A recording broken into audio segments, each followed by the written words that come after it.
with Don't Come Crying to Me. Awesome. Yes. And, Cindy is playing on March 12th at the Uptown. Yes. That's why we played her twice. Yes. Also, she's so nice. And also because she's amazing. She is very amazing. Very amazing. Yes. All right. Speaking of amazing, Exactly. We have Thomasina, Petrus, and Kashimana in studio. Welcome. Hey. Yeah. Today's such a rush. Well,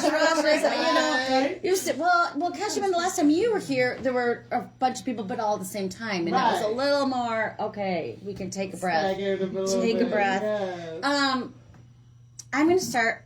Thomasina, tell us a little bit about kind of some of the music you usually jazz artiste like extraordinaire. Tell us a little bit about extraordinaire part. I don't know, but I'll take it. I'll take it. So yeah, I'm a local, born, raised pretty much here, Army brat, but spent most of my life in the Twin Cities. Graduated of North High School.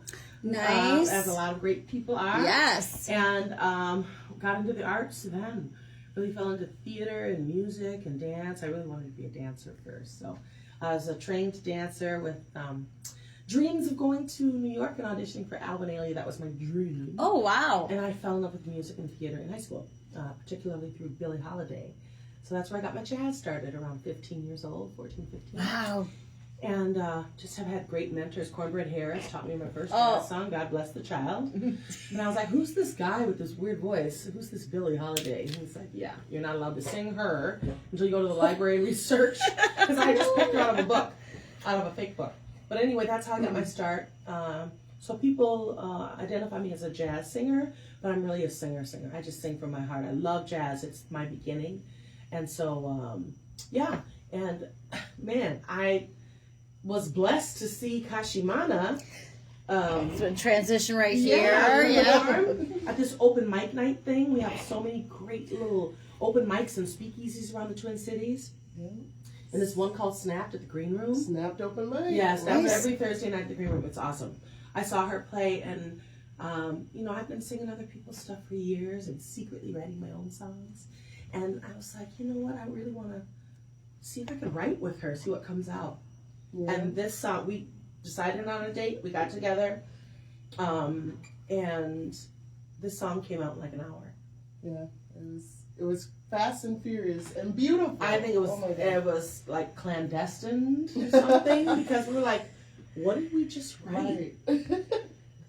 And then right after it was written and we kind of finished it, we came back a couple times. We decided, I think we should put this in front of people and see if they give us the reaction that we get when we play it, because we knew it was special right away. And so we called this random, I think it was an NAACP meeting that was happening over north. And I said, I know that you have a meeting. Can we just open up with this like feel-good community song? Right. And he's like, well, we have a theme for tonight's, voting or something was going on there. But he said, yeah, come on through and sing the song. And so we had the reaction that we thought. And right then they were like, they shifted the whole meeting around the meaning of our song. The whole meeting changed. Wow. So it was like, okay. We got something good here. That is the power of music. Yeah. I mean. And Kashimana can, attest to stuff too. But that's, I feel like I'm talking a lot, which I do. Yeah. What do you want me to say? You've already managed it. Tell us a little bit about the music that you do, and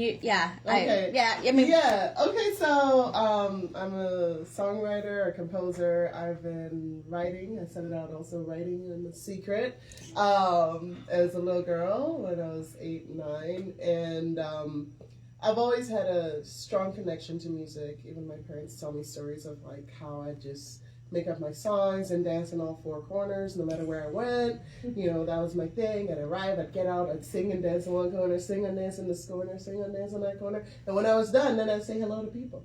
You are your daughter. And my daughter is like that too. I'm just like, I don't try to question too much as far as like, where did it come from? Right. Just, it's been there, and not to discourage people who are coming to music later in life, which I encourage also a lot, because we have to hear stories and song from all ages and experiences and perspectives in life. So it's never too late to write your song. That's my songwriting teaching artist motto.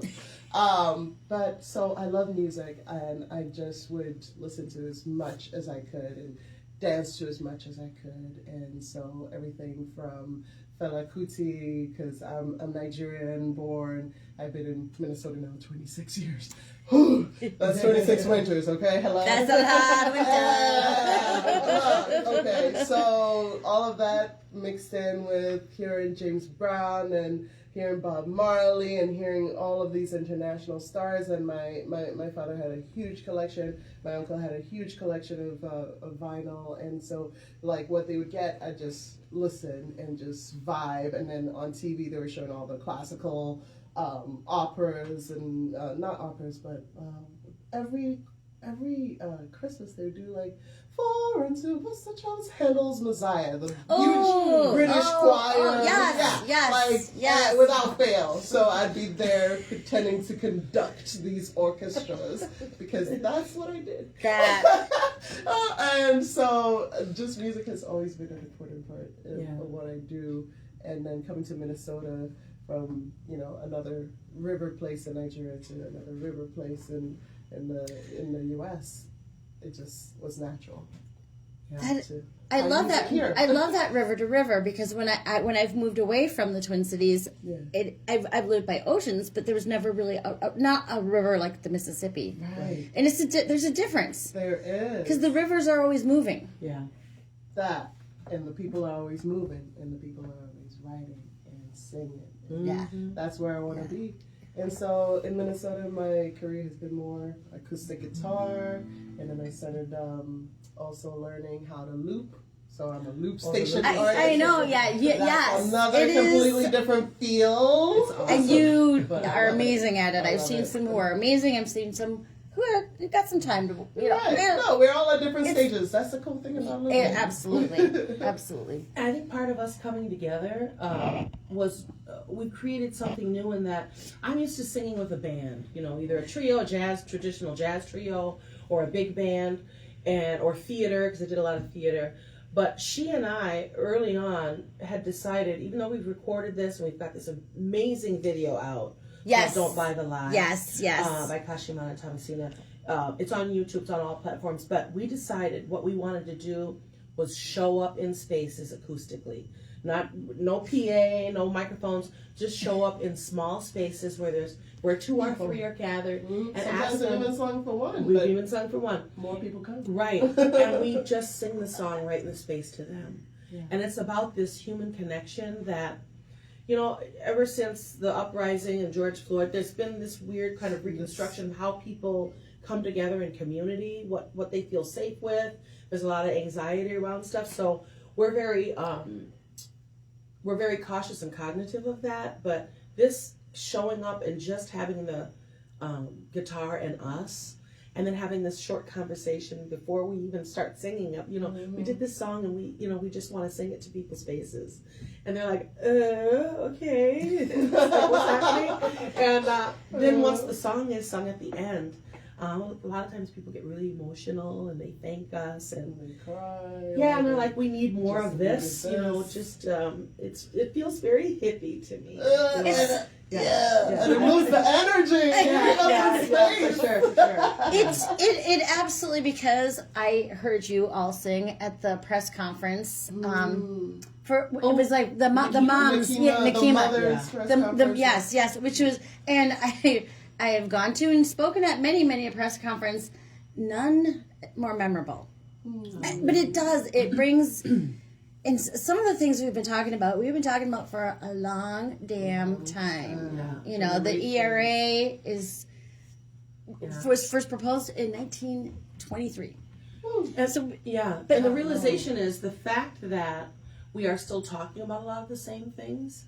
It's not like we're talking to a lava lamp where stuff is just moving in slow motion, and we're talking to actual people and institutions that are actually pushing against what we're trying to say. So don't be misled by the fact that we're still talking about that.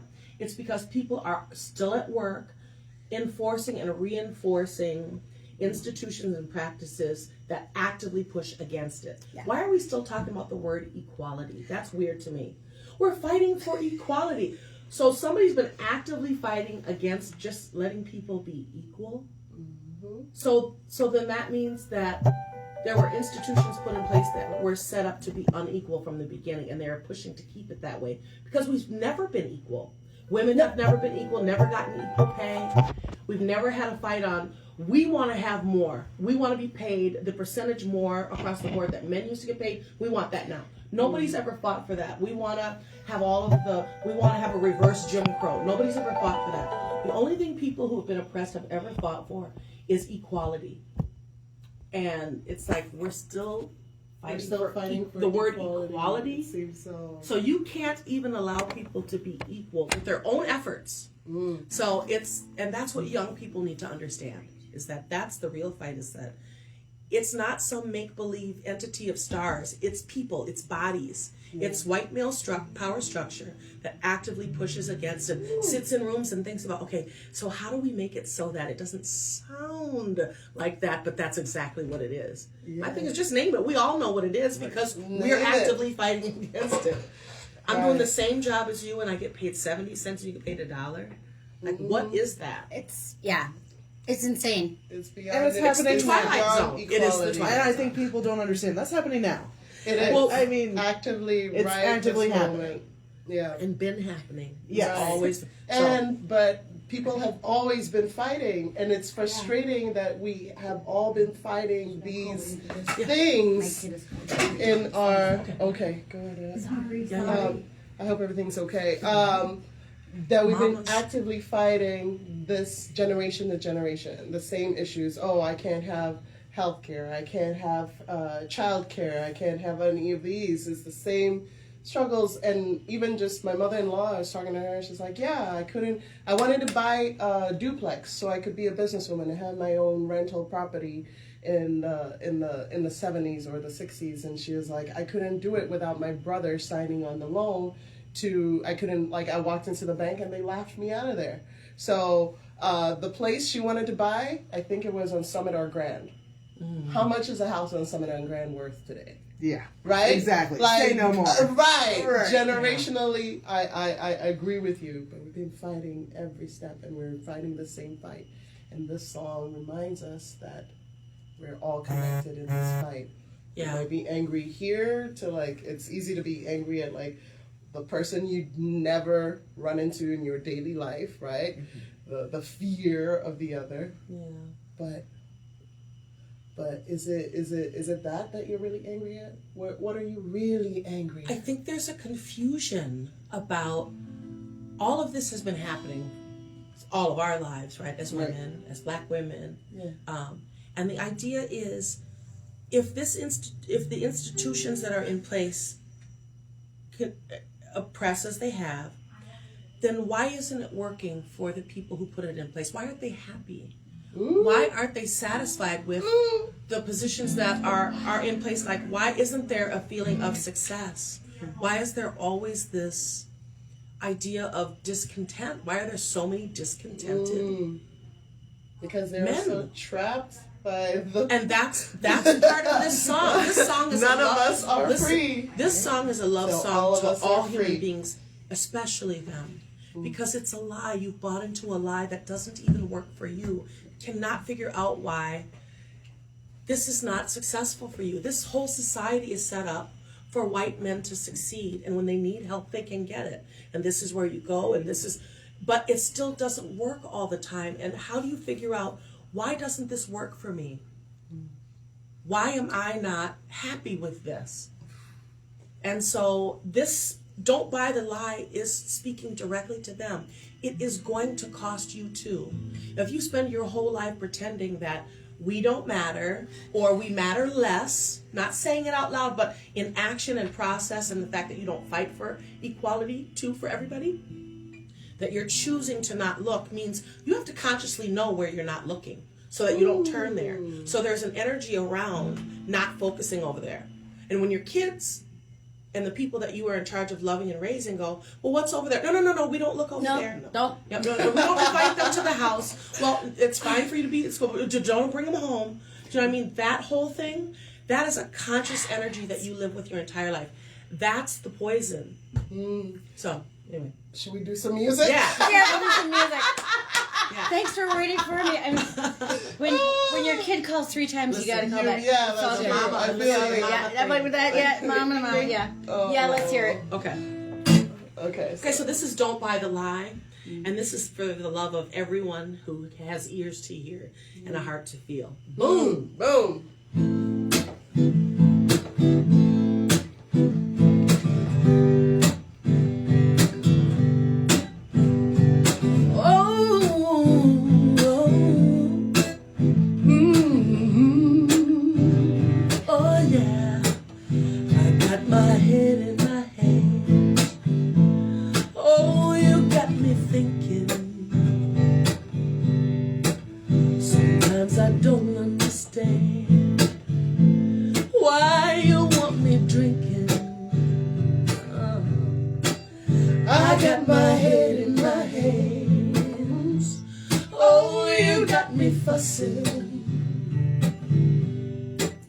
Cause you don't up to my plans.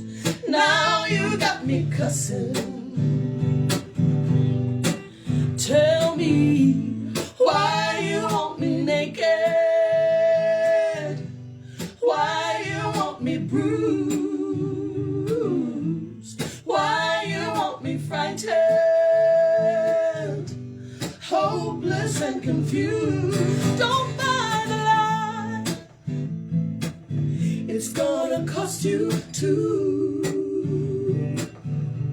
When they hurt me, yeah, they hurt you.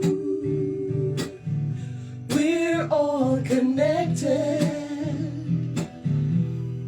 Can't you see? None of us are free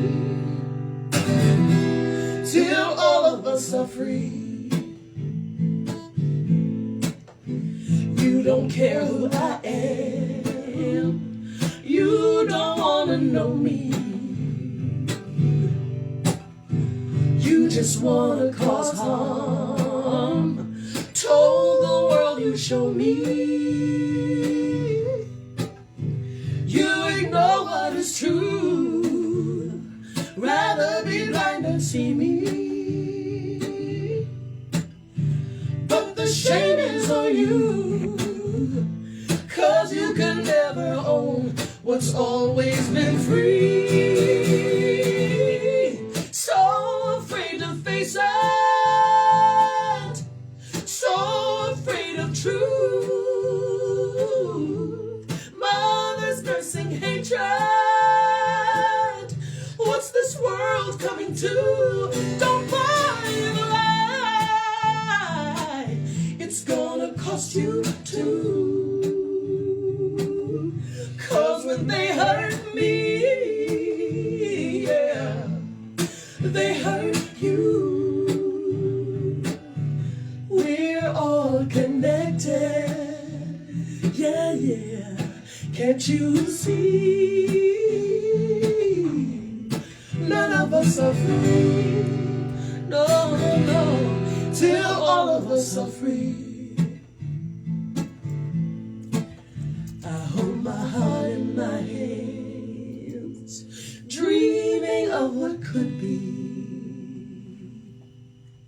A world with no violence, no one's going hungry.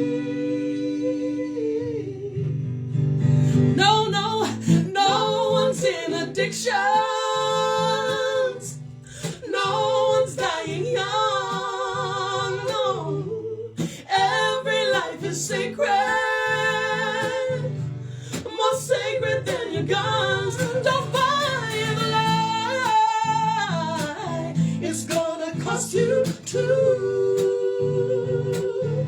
'Cause when they hurt me, yeah, they hurt you.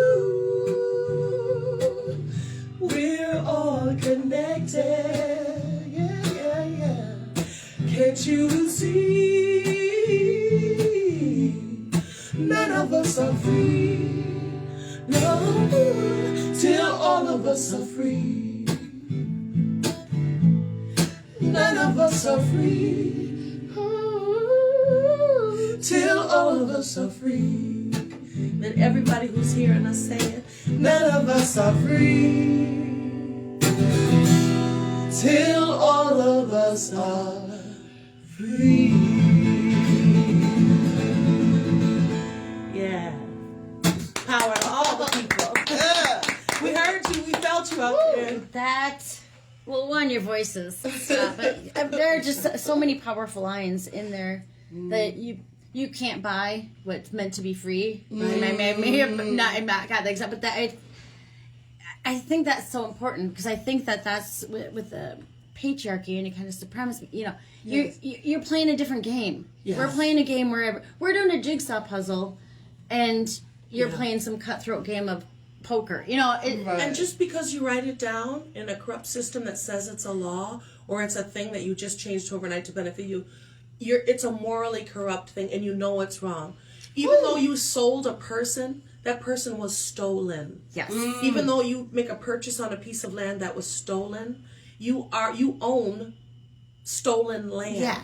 Right? So the idea is, what are we really saying? And the thing that sticks with me now more than ever is this attempt of erasure of things, banning books, taking information, not teaching cursive writing, so you can't read original documents in their original form. Right. This idea of erasure, and who is gonna suffer this most of all?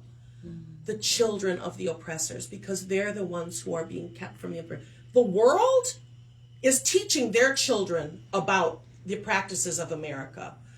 Black people have always kept, other cultures have always kept hidden, passed down through song, griot, storytelling, all of that. They have kept the histories alive. As long as they've been alive, they kept the histories alive. So the people who suffer are the very people who are trying to oppress others because their children won't know. Yeah. And in a world economy and in a world community, when they show up spaces with this idea of white supremacy and this idea of, so-and-so invented that. Well, actually, so, you know what I mean? Like, we invented everything. There was a news thing where someone said, we invented all the stuff. We invented everything. It's like, all the stuff. Who is the we? All the big stuff, all the huge stuff. Yeah. The fabric of America, there are so many brilliant minds here who've passed down the fact that was your father did that. He was the first one. That was so-and-so. And we had wonderful, I can tell you, North High School shaped me. North High School we had wonderful teachers there who really did the work of allowing us to explore these ideas and thoughts, allow us to explore it through art. So anyway, I'm just really proud of being a Minnesotan. I'm so in love with how we have shown up as a whole community to say, these folks here, we all talk to each other. We don't just buy each other's food. We know these communities. We know these people. And it's been an overwhelming, I think, experience for the world to see. Not only does Minnesota exist, like it's not just right. We got a lot going on. We got a lot going on. And that's why we have so many badass artists. In this they come here. This is a breeding ground for creativity, for exploration. And the entities here really support the arts. And that's one of the reasons why I stayed here. Ditto. Because, every winter I ask myself, don't we all? Do I want to live here? Yeah. Okay. And the people, the love, the ability to be an artist, and the fact that artistry is so important. It's actually, supported by the state. Like, it's automatic. We don't even feel it. It's not like, oh, okay. It's so good. And I think part of why they are attacking the arts, on so many levels to separate us from each other. And we say, no, Hell no. Okay? We know we are as strong as our community is, and the whole world needs to know that. They already know that. There's a lot of people fighting and out there protesting more than us, even in other countries, because they see what's happening.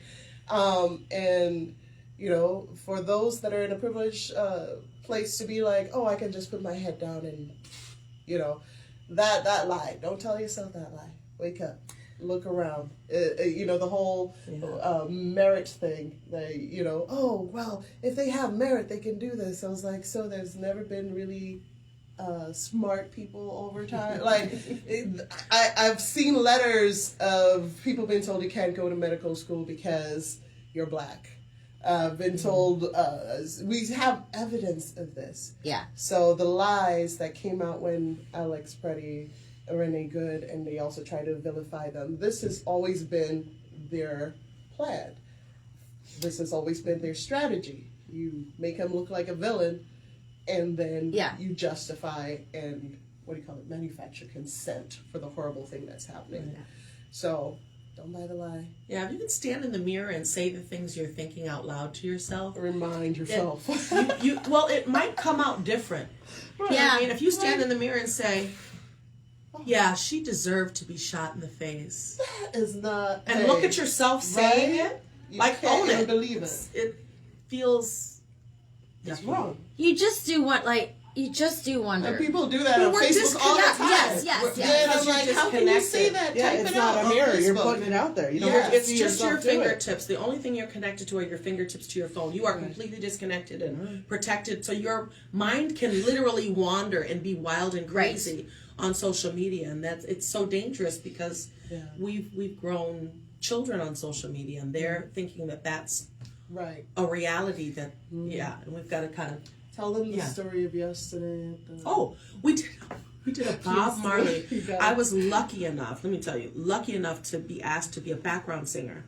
It was such a good show. For the Bob Marley tribute that was at Crooner Supper Club, owned by Mary. I can't remember Mary's last name. That club is amazing. Amazing. And so they had this, and she's very focused on people honoring the music. Yes. So you're quiet, no phones out, you watch and give your attention to the musicians.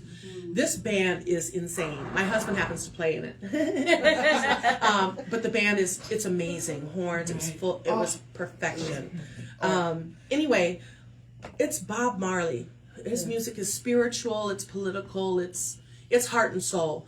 And Wayne McFarlane brought everybody to tears with his rendition of Redemption, song number 1. But he's playing this banjo, it's insane. And on the back of the banjo he had pictures of Renee Good and Alex Preddy. And then one of Alex Preddy. And so while he was playing, everybody was just the picture. But one of the an older man came up afterward and he goes, that was such a great show. It was great right up until the point it got political. And I looked at him and I said, oh, which point? Because it is Bob Marley. Honest question. I was like, oh, which point? Was he a full soldier? Now is very political and life is political. But I'm glad you enjoyed the show. Right. But the idea was to say that to me, who was in the band, tell me it's a great show, but take the political stuff out. So what you're doing is you're having an exchange with another whole human being. So if you tell me that, you're hoping that I agree with you in the way that you phrased it. It was like, it was great right up until that. And then I'm supposed to maybe say, oh, okay, well, we'll take that out. I'm glad you enjoyed the show, and we want you to keep enjoying the show, so we'll take out the things that you're saying the show could do without to make it fully enjoyable. Right. And my response was not that. It was not that. But what I do is I'm not a person that's like, my thing is, in my mind, I've always taught my children, not kill them with kindness, but respond with kindness. Yeah. Because a person is conditioned to be who they are by their experiences and by the people who teach them bigotry or racism. Not to say that this man was any of those things. I'm not putting titles on him. But when people who love you raise you to be protective of the space they've created, a lot of times that, of course, that involves racism and sexism. And this is how things are in our family. It's the thing we were talking about in the green room. When they say, well, if you hear something off color, you should speak up. well, what does that mean for a white man to speak up in a room full of white men when somebody who's always set off color things or racist things or sexist things says something, and then you decide, oh yeah, this is what they're talking about. I should speak up to my boss or my coworker who my boss likes and say, you know, that's kind of sexist. You shouldn't say that because Jill, if you have noticed, Jill so-and-so gets really like cringy when you say jokes like that. Well, right then you've isolated yourself as a white man who, you know, you start thinking of the domino effect of just speaking up that one little thing. Yeah. It's a big ask. And so I understand people saying just like keep your head down kind of thing, because that reverberates into that community, your church, all your other social groups that keep this safety net around, you know, white comfortability that isn't, I don't actively go out and say, you know, Jews will not replace us or whatever the marches are. Yeah. Right. I'm not actively in the KKK or whatever, but what you're doing is reinforcing. Yeah, and the complicity is, what does it do to the Jill, who then goes home and is like, I hate this place. I gotta keep my job too. Right. So it's like, you know. And that's why collective action, right? Yes. Like, it's so important as much as, Yeah, and I'm saying, yes, it is hard to do that one little speak up. Do it, though. Yeah. Right. Because we need you. Yeah. We need you. All this marching, people, like, you know, people were saying collectively, you know, like black folks, we gonna sit down on this one. Like, we ain't gonna be in the front lines getting pelleted and losing our eyes to bullets and all that stuff. You know what I mean? And white folks have shown up. Well, and that means a lot. You know what I mean? It's like, that's what we're seeing is like this power of, we about to change some stuff up in here because we are not complicit in what's been going on. No. And so white men are really the front line. They are doing the work. That's the thing. Yes. White men are the ones that are going to change the hearts and minds of these white men. White men. Yeah. You got to do the work. Same thing. Because we are all one family. It's not white people and everybody else. No. White people and minorities. That's not it. It's a community family table, and there's a chair that you have been empty from that chair. It's not a head. It's a circle. The table is a circle. Yes. We're not missing the head. You're not.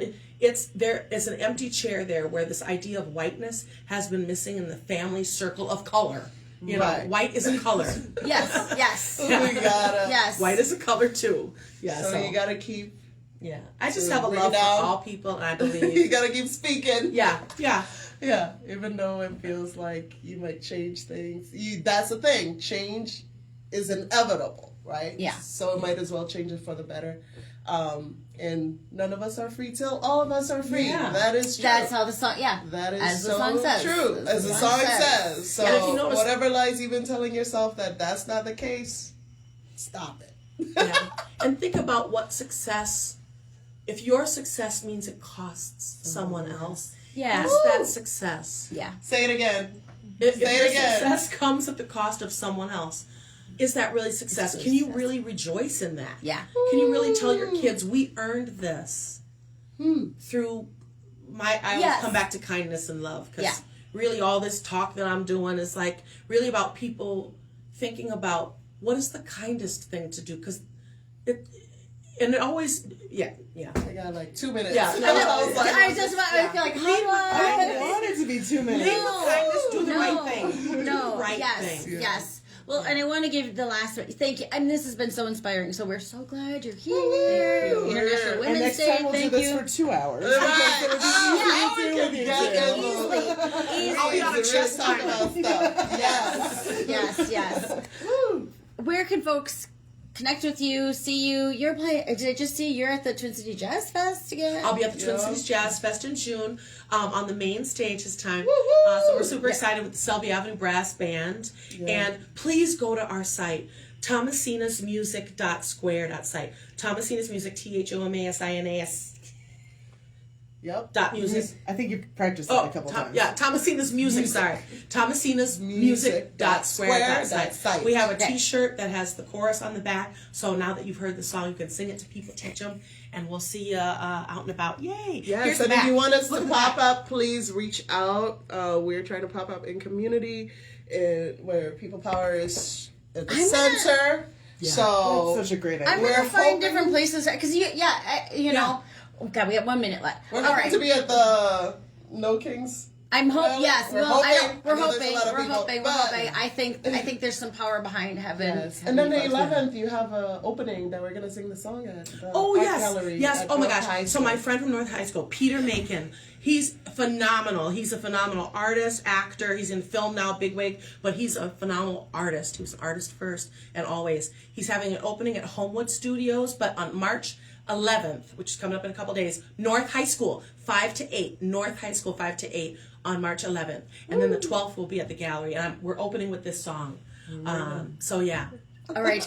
Thank you. Love you. Thank you. We got to pull the Love plug. you. Thank you Leave so with much. kindness. And we're just gonna close out. Yeah. Happy International Women's Day, folks. Woo! If you want to continue on the fun, some of us are going straight down to Powderhorn Park for the march that's happening there. So that'll be the International Women's Day March.